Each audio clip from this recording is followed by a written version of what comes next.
फर्जी एनओसी प्रकरण में जल्द ही राजधानी के बड़े अस्पतालों की मुश्किलें बढ़ने वाली हैं। इस पूरे घटनाक्रम को केंद्र सरकार ने भी गंभीरता से लिया है और सभी राज्यों और केंद्र शासित प्रदेशों को निर्देश दिए हैं कि वह अवैध तरीके से अंग प्रत्यारोपण की प्रक्रिया में लिप्तता और कानून का उल्लंघन करने वाले अस्पतालों की लाइसेंस रद्द करने की कार्रवाई करें। इस आदेश के चलते जयपुर के 3 बड़े निजी अस्पताल फोर्टिस, ईएससीसी और मणिपाल अस्पताल पर संकट के बादल मंडराते दिखाई दे रहे हैं। ये रिपोर्ट देखिए। प्रदेश के सबसे बड़े एसएमएस अस्पताल में फर्जी एनओसी को लेकर जिन निजी अस्पतालों ने पिछले कुछ सालों में ऑर्गन ट्रांसप्लांट किए, वो सभी अब केंद्रीय स्वास्थ्य मंत्रालय के रडार पर है। जयपुर के फर्जी एनओसी प्रकरण के तार गुरुग्राम में पकड़े गए। ऑर्गन माफियाओं से जुड़े देख अब केंद्र से लेकर राजस्थान का चिकित्सा विभाग भी एक्टिव मोड में आ गया है। विभाग की हाई लेवल टीम एसएमएस समेत 14 अस्पतालों के डेटा खंगाल रही है, जिसके प्राथमिक रिपोर्ट में सामने आया कि पिछले साल में 900 से अधिक ऑर्गन ट्रांसप्लांट हुआ है और इसमें से 163 विदेशी नागरिक हैं। ऐसे में कमेटी के सदस्य इस दिशा में जांच कर रहे हैं कि विदेशी नागरिकों के सर्वाधिक ट्रांसप्लांट फोर्टिस, ईएससीसी व मणिपाल हॉस्पिटल की भूमिका किस तरह रही है। खुद विभाग के एसीएस शुभ्रा सिंह साफ संकेत दे चुकी है कि यदि किसी भी अस्पताल की भूमिका गलत मिलेगी तो उनके खिलाफ सख्त कार्रवाई की जाएगी। इधर पूरे घटनाक्रम को लेकर एसीएस शुभ्रा सिंह के निर्देश पर एसएमएस मेडिकल कॉलेज प्राचार्य डॉक्टर राजीव बगरहट्टा के बाद अधीक्षक डॉक्टर अचल शर्मा को नोटिस जारी किया गया है। इस नोटिस में उनसे जवाब मांगा गया कि आखिर कमेटी की मीटिंग क्यों नहीं की गई। इसके साथ ही ऐसे मामले में कमेटी ने अनुमति दी तो समिति के क्षेत्राधिकार के बाहर ऑर्गन ट्रांसप्लांट कैसे होते रहे। हालांकि एसएमएस अस्पताल के अधीक्षक डॉक्टर अचल शर्मा ने कहा कि ये प्रोसीजर है, राज्य सरकार के नोटिस का जवाब दिया जाएगा। ऑर्गन ट्रांसप्लांट फर्जी एनओसी प्रकरण पूरे घटनाक्रम को लेकर एसएमएस अस्पताल अधीक्षक डॉक्टर अचल शर्मा का नोटिस अतिरिक्त मुख्य सचिव शुभ्रा सिंह के निर्देश पर जारी किया गया। नोटिस चिकित्सा शिक्षा विभाग ने अधीक्षक से पूछा कब हुई समिति की बैठकों के बाद मार्च 2024 तक जारी एनओसी का मांगा गया विवरण। निकट रिश्तेदारों से भिन्न व्यक्तियों के बीच प्रस्तावित प्रत्यारोपण करना होता है अनुमोदन। राज्य स्तरीय प्राधिकार समिति को करना होता है ऐसे प्रकरणों का अनुमोदन। ऐसे मामले में अनुमति नहीं ली गई तो समिति के क्षेत्राधिकार के बाहर कैसे हुए प्रत्यारोपण। चिकित्सा शिक्षा विभाग ने इन बिंदुओं पर चिकित्सा अधीक्षक से मांगा है स्पष्टीकरण। इसमें ये जो कर्मचारी जिनको एसीबी ने ट्रैप किया है, उनके संबंधित जितने भी उस कमरे को उसमें पहले एसीबी ने उसको सील किया था, बाद में उसको जो हमारे को की सबूत की है, उसमें जितने भी अंदर पत्रावन या दस्तावेज फाइल्स पाई गई हैं उनको पूरी तरह से स्क्रूटनिंग और उसको एग्जामिनेशन के लिए हमने एक कमेटी का गठन किया और सीसीटीवी की निगरानी के अंदर उनकी सभी पत्रावलियों की स्क्रूटनिंग की जा रही है, उनको जमाया जा रहा है व्यवस्था। उधर इस पूरे घटनाक्रम को लेकर चिकित्सा शिक्षा विभाग की तरफ से गठित कमेटी केंद्र के निर्देश के बाद एक्टिव मोड में आ गई है। कमेटी के 3 सदस्य पूरे प्रक्रिया को जानने के लिए एसएमएस अस्पताल पहुंचे, जहां उप अधीक्षक डॉक्टर अनिल दुबे के उन्हें सभी दस्तावेज उपलब्ध कराते हुए अब तक की प्रगति रिपोर्ट दी। टीम के सदस्यों ने कहा कि घटनाक्रम की जांच की जा रही है। एसएमएस अस्पताल में उपलब्ध दस्तावेजों की जांच के लिए टीम आई है और जल्द ही कमेटी अपनी रिपोर्ट सरकार को सौंपेगी। अभी प्रोसेस चल रहा है, हम तो प्रोसेस देखने आए थे किस टाइप से प्रोसेस कर रहे हैं, सिक्योरिटी पर्पज से क्या है, जो सरकार के द्वारा निर्देश दिए गए उसकी पालना अक्षरतः हो रही है कि नहीं हो रही, वो हमारी टीम जो आज जांच कमेटी स्टेट लेवल की पूरी टीम के साथ हम लोग आए हैं। सभी तरह के रिकॉर्डों की जांच की जा रही है और सभी तरह के रिकॉर्ड चेक होंगे कमेटी के माध्यम से, अभी अंडर प्रोसेस है। जो डायरेक्शंस हमने इशू किए हैं कि प्रॉपर मॉनिटरिंग रहे और जो सारा जो रिकॉर्ड है वो प्रॉपर तरीके से रहना चाहिए, सुरक्षित, और इसकी वो लिस्टिंग कर रहे हैं। जैसे ही पूरा प्रोसेस कंप्लीट होगा उसके बाद ही हम बता पाएंगे आगे क्या रहता है। ऑर्गन ट्रांसप्लांट जैसे संवेदनशील मामले में किस किस स्तर पर हुई चूक। ऑर्गन ट्रांसप्लांट के लिए स्टेट लेवल अप्रूवल कमेटी में एनओसी लेना जरूरी, लेकिन लंबे समय से बैठक नहीं करने के लिए कौन कौन रहे जिम्मेदार, क्योंकि इस दौरान निजी अस्पताल में फर्जी एनओसी के जरिए धड़ल्ले से होते रहे ट्रांसप्लांट। पूरा उजागर होने के बाद भी अब तक अप्रूवल कमेटी को क्यों नहीं किया गया भंग। स्टेट लेवल अप्रूवल कमेटी के बैठक के प्रति लापरवाही करने वालों को किया गया दंडित। क्या राजस्थान में नियमानुसार गठित की गई थी कमेटी?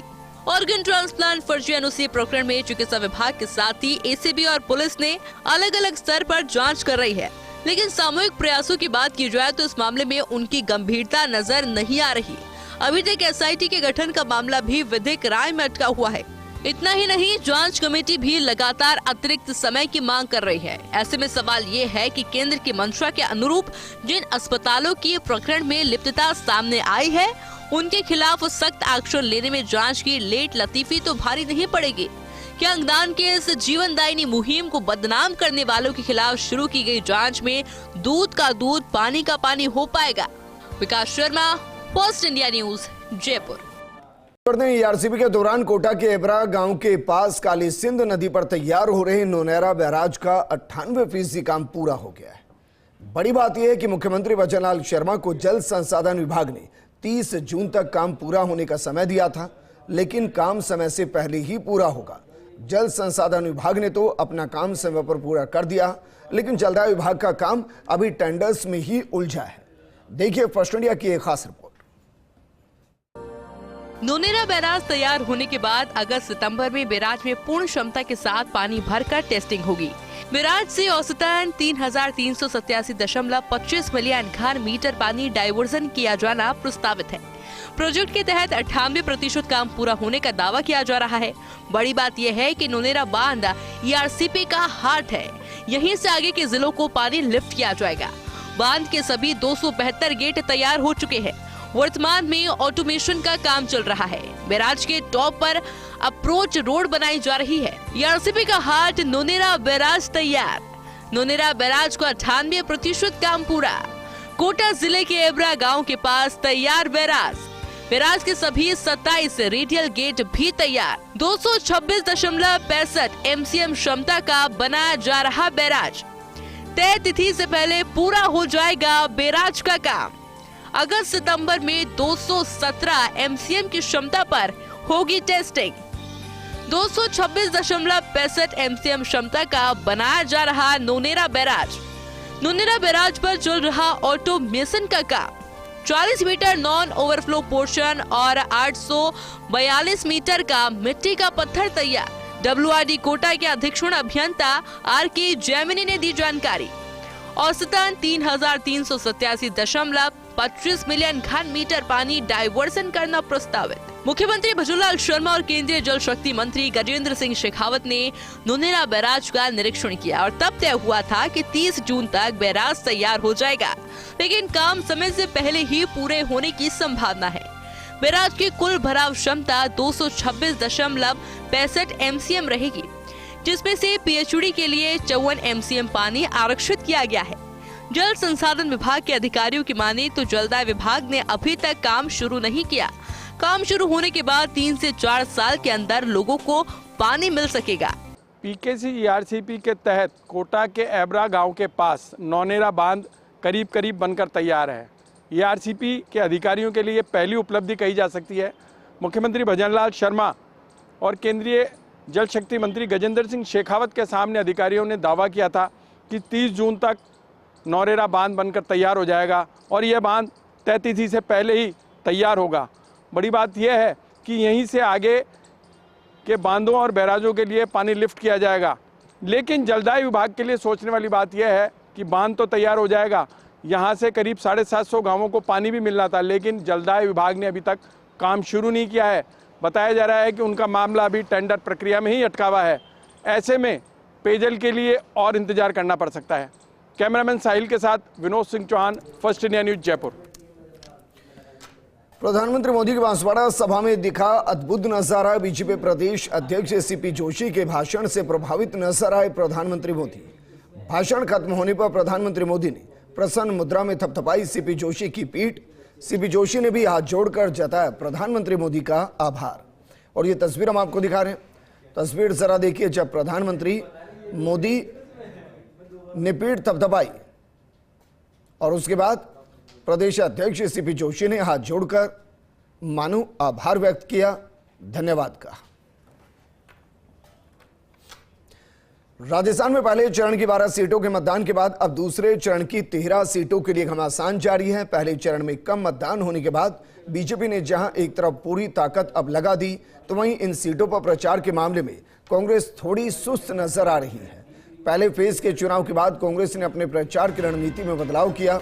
अब कांग्रेस के दिग्गज नेता राहुल गांधी, प्रियंका गांधी, खड़गे और अन्य स्टार प्रचारक दूसरे फेज की सीटों पर प्रचार करने नहीं आएंगे, बल्कि राजस्थान के नेताओं के हाथों में ही प्रचार की बागडोर रहेगी। वहीं इंडिया गठबंधन के दोनों प्रत्याशी अमराराम और हनुमान बेनीवाल को भी कांग्रेस ने मैदान में उतार दिया। दूसरे चरण की 13 सीटों पर प्रचार के लिए राहुल गांधी, प्रियंका गांधी और खड़गे का नहीं आना सियासी गलियारों में एक चर्चा का विषय बन चुका है।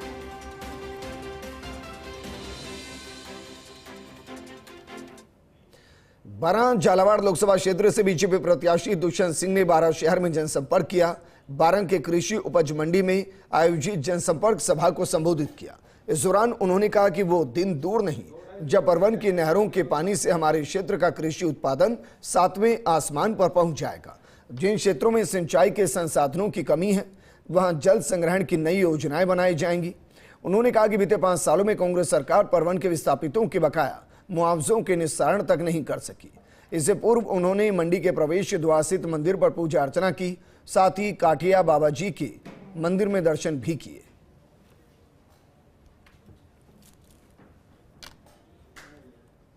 देश में आदरणीय प्रधानमंत्री जी की अच्छे काम को देखते हुए पूरे देश में उनके अच्छे काम और हमारे क्षेत्र में राजस्थान की पूर्व सीएम, वर्तमान सीएम, पूर्व सीएम श्रीमती वसुंधरा राजे जी, वर्तमान सीएम श्री भजनलाल जी और देश के माननीय प्रधानमंत्री जी को देखते हुए डबल इंजन की सरकार बनने जा रही है और ये अच्छे काम होंगे जो पिछले 5 साल में नहीं हो पाए थे, उसको अपन ठीक करके क्षेत्र में अच्छे काम करेंगे।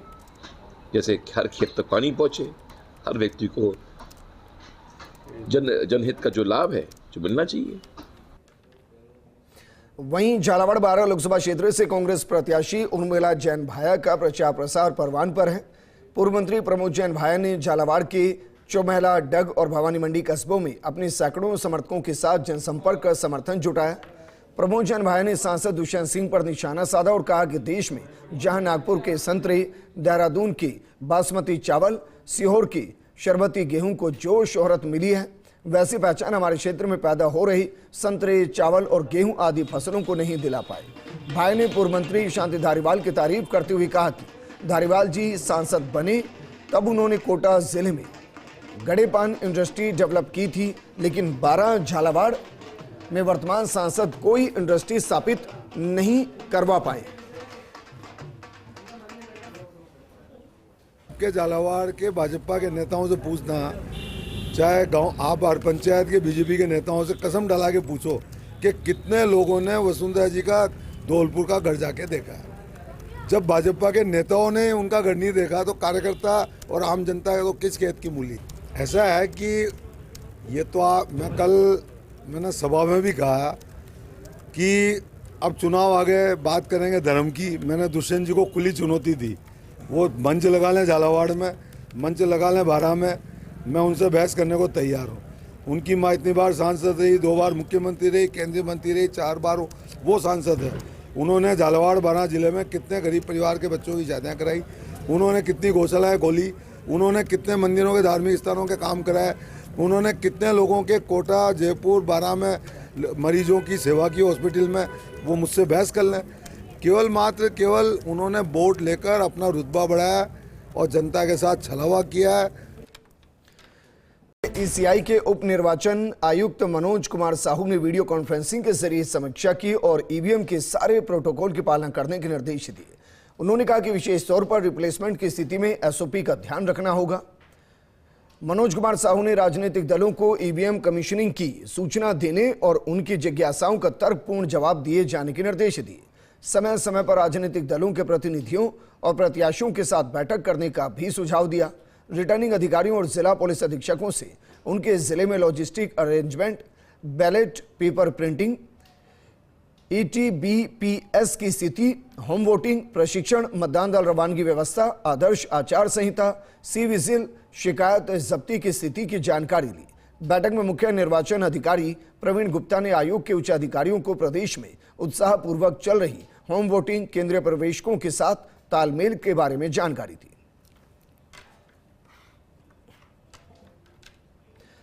जालोर में 100% मतदान के लिए निर्वाचन विभाग की तरफ से मतदाता जागरूकता कार्यक्रम आयोजित किया गया। माउंट आबू की ऐतिहासिक नक्की झील पर स्कूली बच्चों ने रंगोली बनाई और दीपदान कर हर व्यक्ति को मतदान करने की अपील की। सहायक रिटर्निंग अधिकारी गौरव रविंद्र सालुखे ने फर्स्ट इंडिया के जरिए मतदाताओं को मतदान करने की अपील की।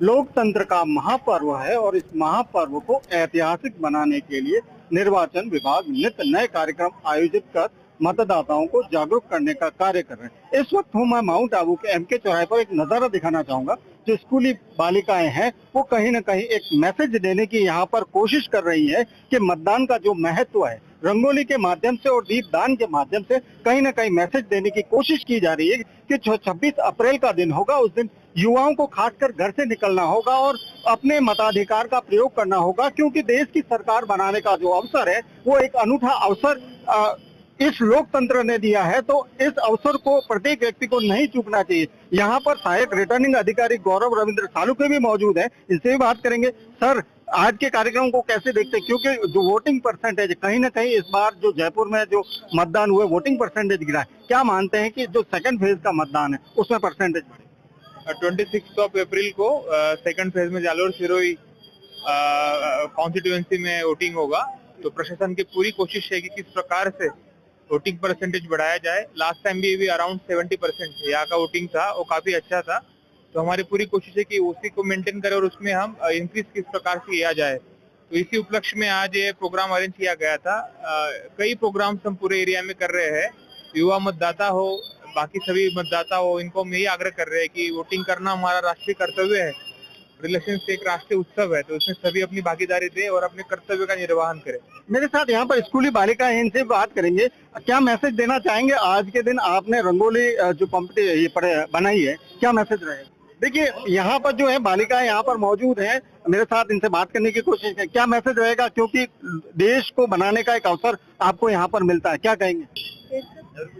देखिए, ये बालिका है, कहीं ना कहीं शर्मा रही है, लेकिन जो देश का भविष्य है वो इन्हीं के हाथों में है, क्योंकि इनका जो मत है वो देश के लिए कारगर साबित होगा। और कह सकते हैं कि यहाँ पर जो तमाम जो लोग हैं, आप देखिए यहाँ पर जो सैलानियों की संख्या है वो भी यहाँ पर भारी संख्या में यहाँ पर सैलानी भी मौजूद है। तो एक मैसेज देने की कोशिश की जा रही कि देश के इस लोकतंत्र के पर्व को कहीं ना कहीं अनूठा बनाने और वोटिंग परसेंटेज को बढ़ाने के जो प्रयास हैं वो निर्वाचन विभाग की ओर से तो किए जा रहे हैं, लेकिन हम सबकी एक जिम्मेदारी कहीं ना कहीं बनती हुई नजर आएगी कि आने वाली 26 अप्रैल को मतदान अवश्य करें। सहयोगी हरीश पंचाल के साथ Kamlesh Prajapati, first India news, mount Abu, Sirohi.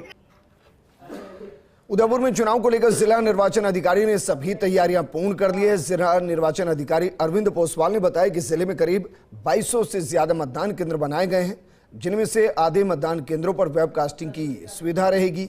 Micro observer लगाए गए हैं ताकि स्वतंत्र और निष्पक्ष चुनाव संपन्न करवाए जा सके।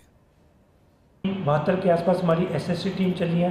कानून व्यवस्था से संबंधित जोनल मजिस्ट्रेट्स, हमारे सेक्टर मजिस्ट्रेट्स अपॉइंट कर दिए गए हैं। सभी पोलिंग बूथ पे, हमारे 2200 से ज़्यादा पोलिंग बूथ हैं, सभी पे प्रिजाइडिंग ऑफिसर्स और जो मतदान अधिकारी हैं, इसके साथ हमारे डिप्लॉयमेंट प्लान, हमारे क्रिटिकल बूथ होते हैं, उस पर किस प्रकार का जाब्ता रहेगा।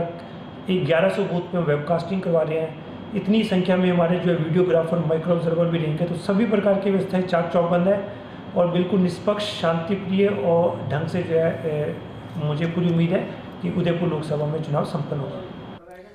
वहीं प्रदेश अध्यक्ष सीपी जोशी उदयपुर दौरे पर है, जहां उन्होंने वल्लभनगर में भिंडर में सभा को संबोधित किया। सीपी जोशी ने कहा कि लोकसभा चुनाव के बाद नरेंद्र मोदी तीसरी बार प्रधानमंत्री बनने जा रहे हैं। जिन लोगों को जय श्री राम बोलने से तकलीफ हो रही है, मेरा दावा है कि मोदी के तीसरी बार प्रधानमंत्री बनने के बाद बाबर का बच्चा बच्चा जय श्री राम बोलेगा। उन्होंने कहा कि कांग्रेस पार्टी के राष्ट्रीय अध्यक्ष मल्लिकार्जुन खड़गे सनातन को गाली देते हैं। कांग्रेस पार्टी ने भगवान राम के जन्म पर सवाल उठाए, उन्हें काल्पनिक बताया।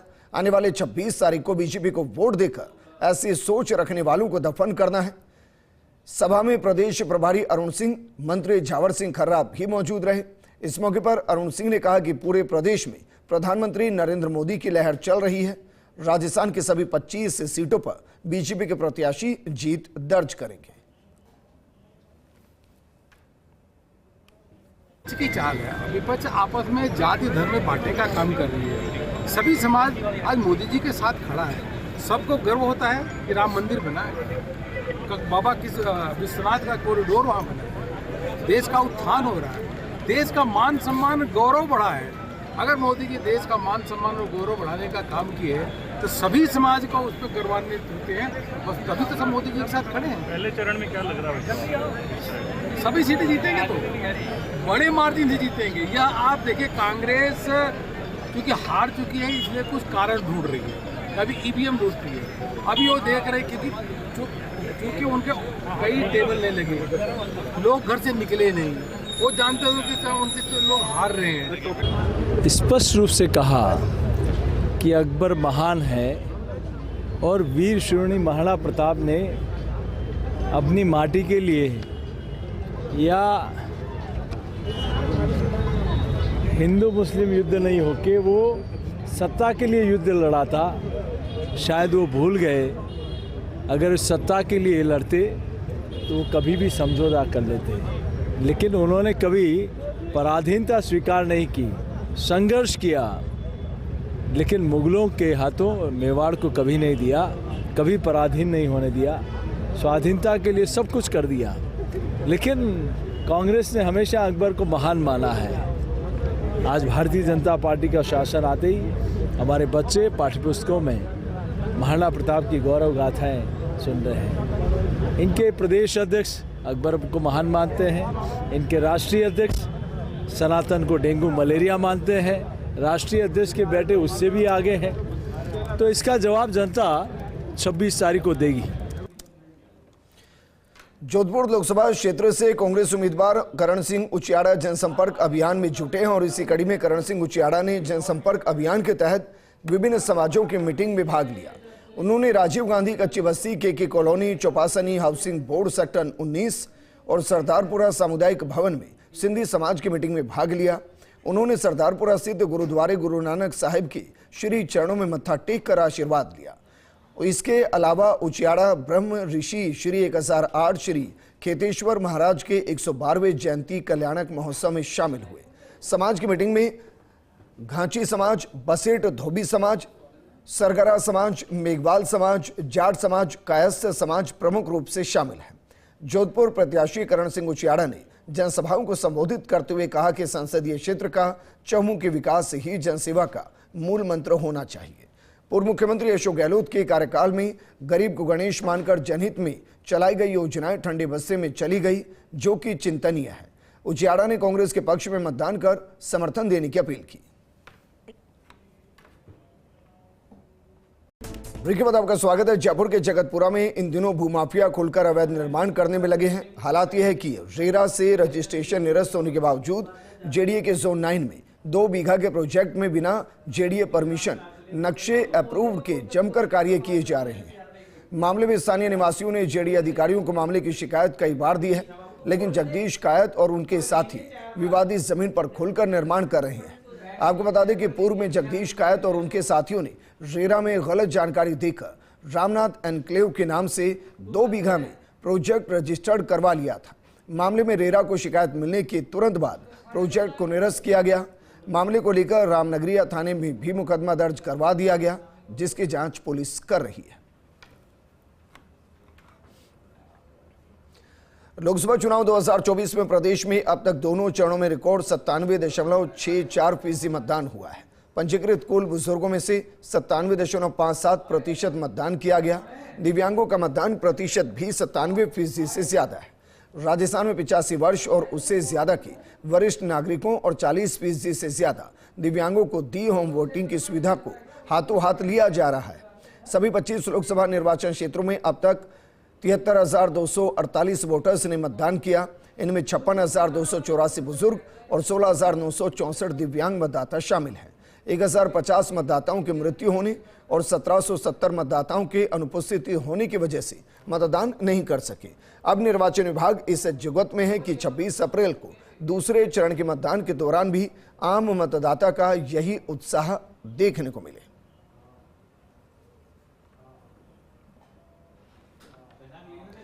जयपुर की जमीन से जुड़े सौदे के खिलाफ पासीघाट थाने में दर्ज एफआईआर को गुवाहाटी हाईकोर्ट ने रद्द करने वाले फैसले को सुप्रीम कोर्ट में जस्टिस विक्रमनाथ और जस्टिस केवी विश्वनाथ की खंडपीठ ने सही मानते हुए अरुणाचल प्रदेश सरकार की एसएलपी को खारिज कर दिया। सुप्रीम कोर्ट ने कहा कि हाईकोर्ट के आदेश को परिवादी ने चुनौती नहीं दी।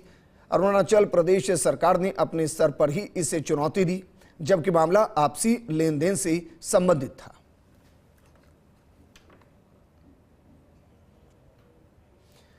उदयपुर की प्रतापनगर थाना पुलिस और डीएसटी टीम ने ज्वेलर से हुई लूट का महज 48 घंटे में खुलासा कर दिया। पुलिस ने लूट के मुख्य आरोपी सहित 3 बदमाशों को गिरफ्तार किया, जिनके कब्जे से लूटे हुए जेवर भी बरामद कर लिए गए। साथ ही वारदात में इस्तेमाल हुई 2 पहिया वाहनों को भी जब्त किया गया। पुलिस अधीक्षक योगेश गोयल ने बताया कि सूखा नाका इलाके के पास अज्ञात बदमाश ज्वेलर से सोने चांदी के जेवर से भरा बैग छीनकर फरार हो गए। पुलिस ने आसपास के सीसीटीवी फुटेज खंगाले और बदमाशों तक पहुंच गई।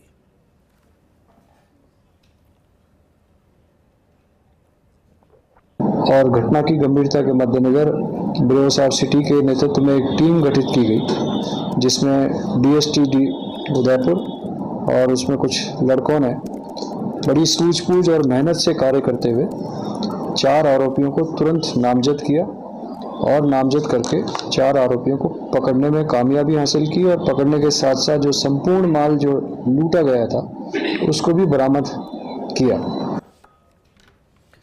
सीकर के खाटू श्याम जी कस्बे की प्रसिद्ध धार्मिक नगरी में बाबा श्याम के मंदिर से महज 300 मीटर की दूरी पर अग्रवाल स्टोर की दुकान से 6,50,000 रुपए की नकदी लेकर चोर फरार हो गए।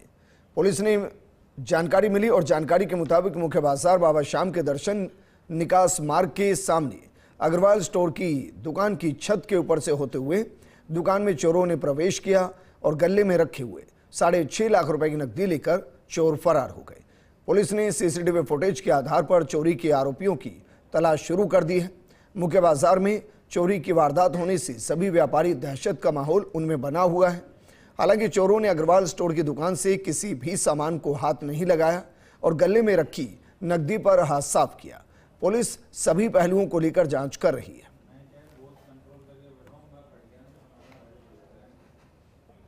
चित्तौड़गढ़ के रावतभाटा में चलती बाइक में आग लगने से हड़कंप मच गया। चारभुजा झालरबावड़ी बस स्टैंड के नजदीक से कैश लेकर निकल रहे पेट्रोल पंप पर काम कर रहे कर्मचारी की बाइक में आग लग गई। आग से बैंक में जमा कराने ले जा रहे रुपए भी जल गए। करीब 5 लाख से ज्यादा की नकदी 90% से ज्यादा जल गई। आग की चपेट में आने से बाइक सवार भी झुलस गया। सूचना मिलते ही मौके पर पहुंची रावतभाटा थाना पुलिस ने घटना की जानकारी ली। हालांकि पुलिस के पहुंचने से पहले मौके पर मौजूद लोगों ने आग को बुझा लिया। फिलहाल पुलिस पूरे मामले की जांच में जुट गई है। डीडवाना शहर में 2 नंबर स्कूल के पास सॉल्ट रोड जाने वाले मार्ग पर एक विवाहित युवती ने अपने ही घर में फांसी का फंदा लगाकर जीवन लीला समाप्त कर ली। मिली जानकारी के मुताबिक रुखसार पत्नी अकरम ने अपने ससुराल में फांसी का फंदा लगाकर अपनी जीवन लीला समाप्त कर ली।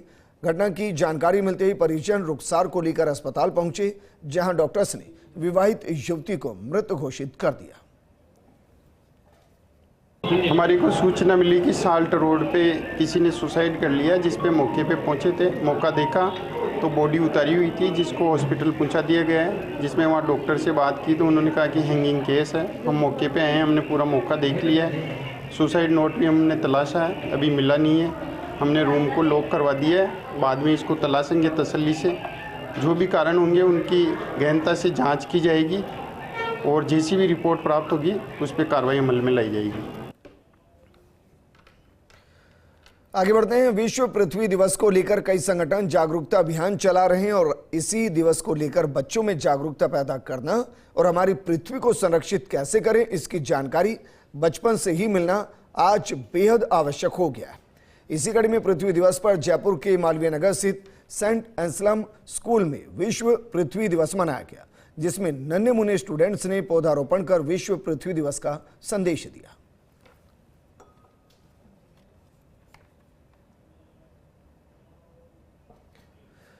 जयपुर के प्रजापति ब्रह्म कुमारी ईश्वरीय विश्वविद्यालय वैशाली नगर में पृथ्वी दिवस पर कार्यक्रम का आयोजन किया गया। इसी उपलक्ष्य में संस्था के सभी भाई बहनों ने मेडिटेशन किया और प्रकृति और पृथ्वी को हरा भरा रखने का संकल्प लिया।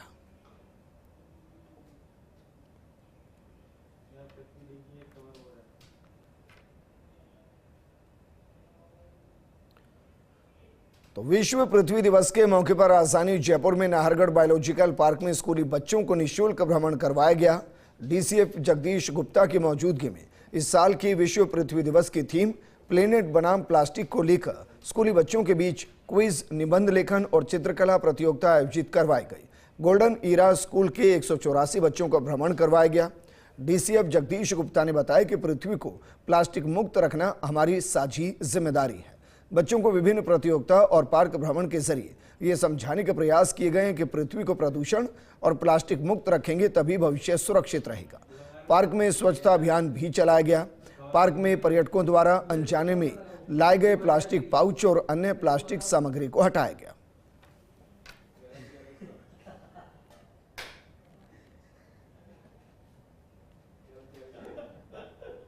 आज हम हमारे विभाग द्वारा स्कूल के बच्चों के लिए 6 से 8वीं क्लास और 9 से 12वीं क्लास के बच्चों के लिए क्विज प्रतियोगिता, निबंध प्रतियोगिता एवं चित्रकला प्रतियोगिता पेंटिंग की रखी गई है, ताकि बच्चों को बीच में एक विश्व पृथ्वी दिवस पर एक अच्छा मैसेज आएगा। इस पर जो थीम है, इस थीम में यह है कि प्लैनेट वर्सेज प्लास्टिक्स।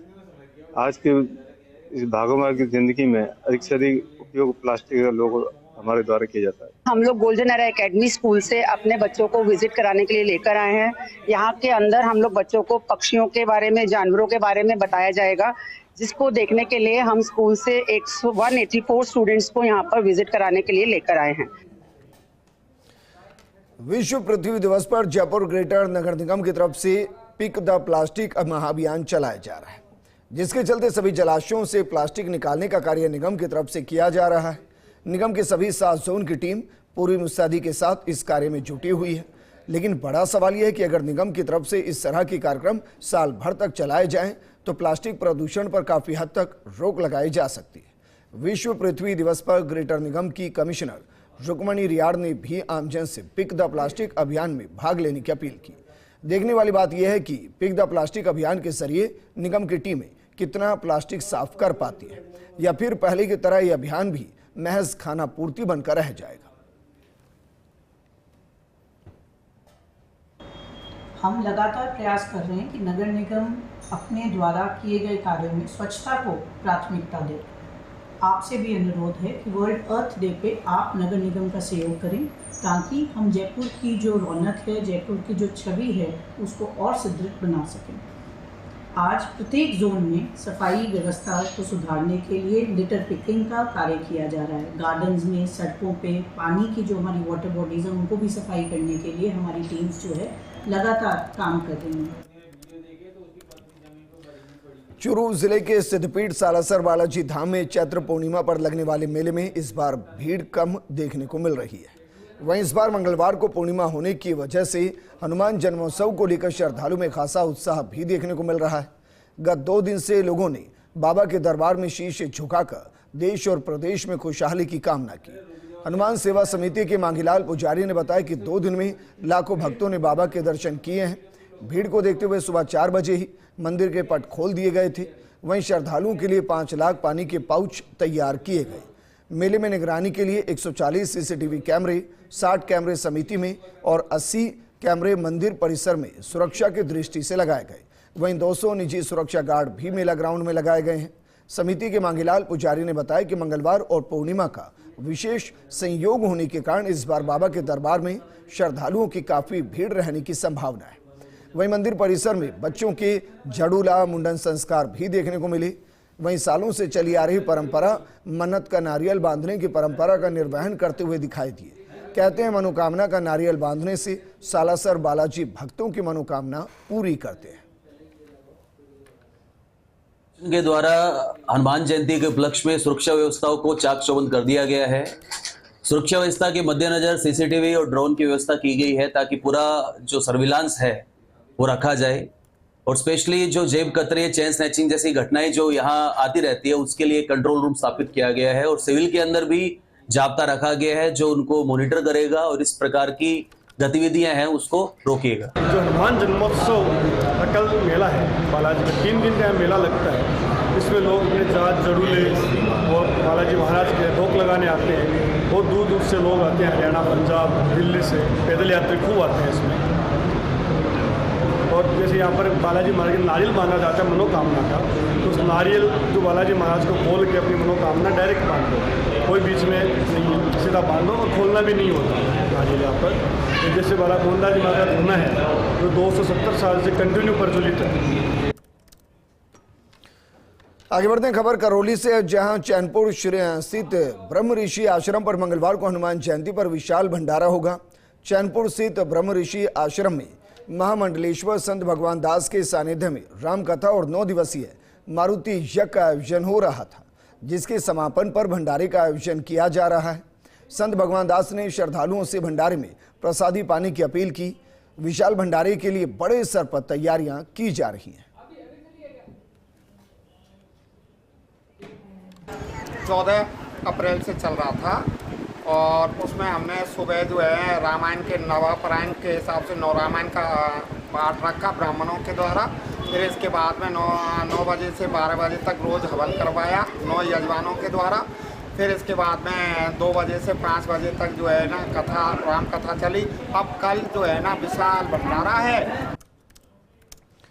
ग्राम पंचायत शहरकर के गांव मोनापुरा में अपने गांव आए नवचयनित आईएएस राम नरेश मीणा का ग्रामीणों ने बैंड बाजों से स्वागत कर सम्मान किया। इस दौरान नवनियुक्त आईएएस राम नरेश मीणा ने अपने संबोधन में कहा कि शिक्षा से ही मनुष्य के जीवन में उजियारा आ सकता है। शिक्षा के माध्यम से ही व्यक्ति बुलंदियों को छू सकता है।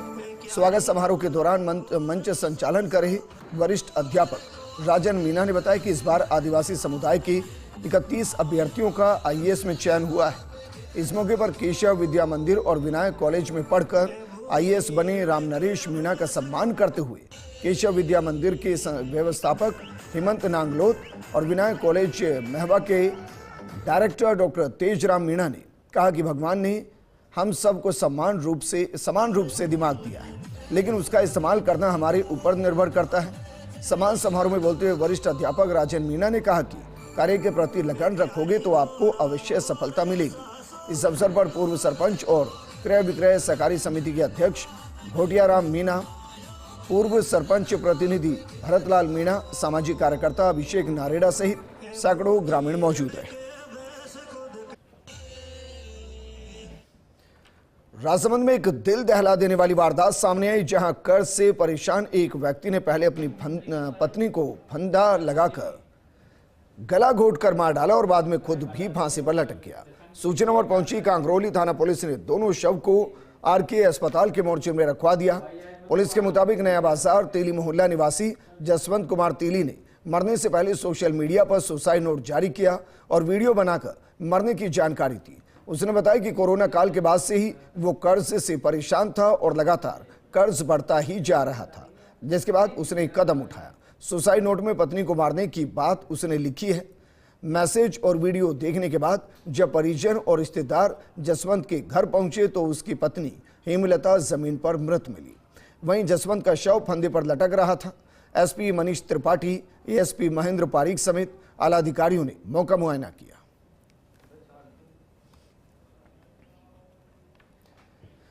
प्रदेश में लगातार बढ़ रहे सड़क हादसों से परिवहन एवं सड़क सुरक्षा विभाग की कार्यशैली पर गंभीर सवाल खड़े हो रहे हैं।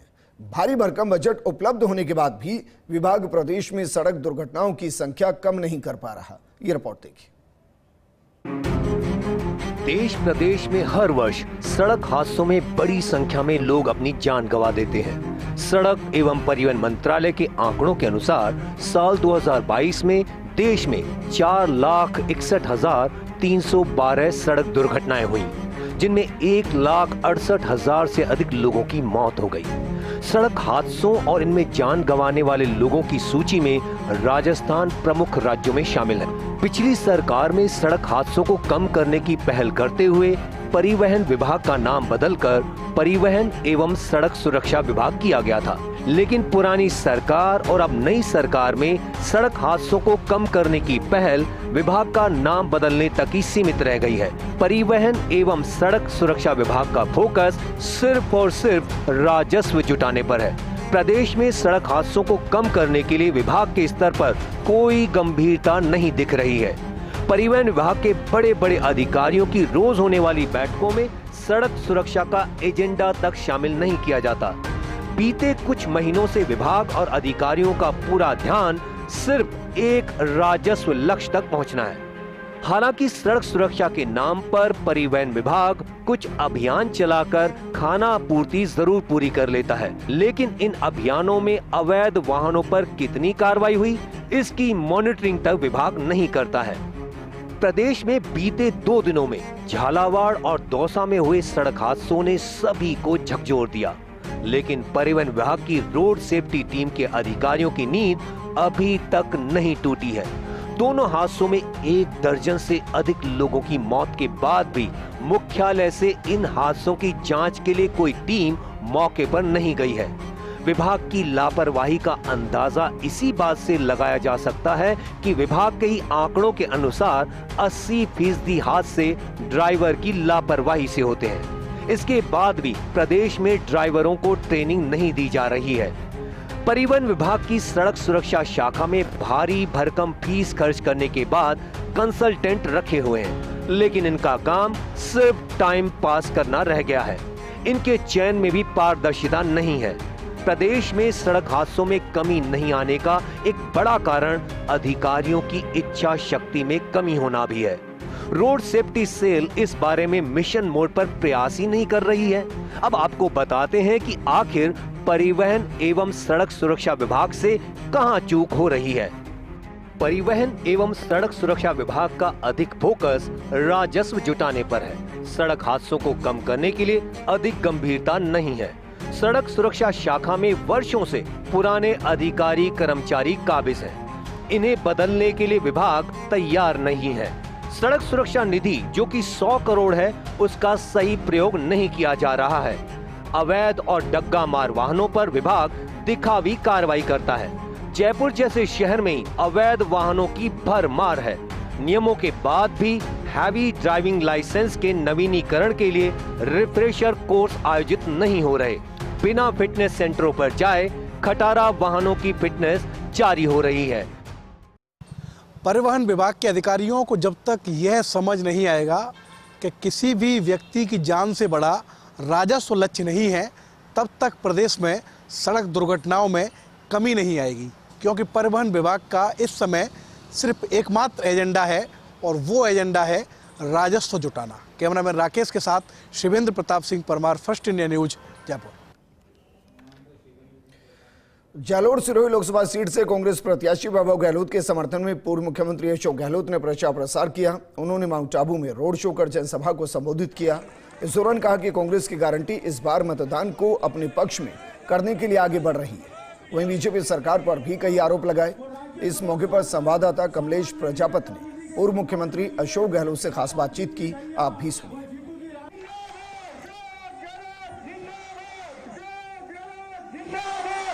जब सरकार गिरा रहे हो, मध्य प्रदेश, कर्नाटक, महाराष्ट्र हॉस्टेलिंग हो रही हो, ये तो दाल गलने नहीं मैंने राजस्थान में की और राजस्थान गवर्नमेंट गिरा देते तो पूरी तो लगे हुए थे।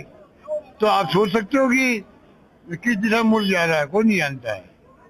इसलिए चुनाव बहुत महत्वपूर्ण है सबके लिए और ये लगता है कि हवा जो है जैसे बन चुकी है, लोग समझ गए, इसलिए पोलिंग कम भी हुई है और राजस्थान में अधिकांश सीटें जीत रही कांग्रेस है लगता है। इस बुलेटिन में फिलहाल इतना ही, लेकिन आप बने रहिए फर्स्ट इंडिया न्यूज के साथ क्योंकि खबरों का सिलसिला लगातार जारी है। नमस्कार।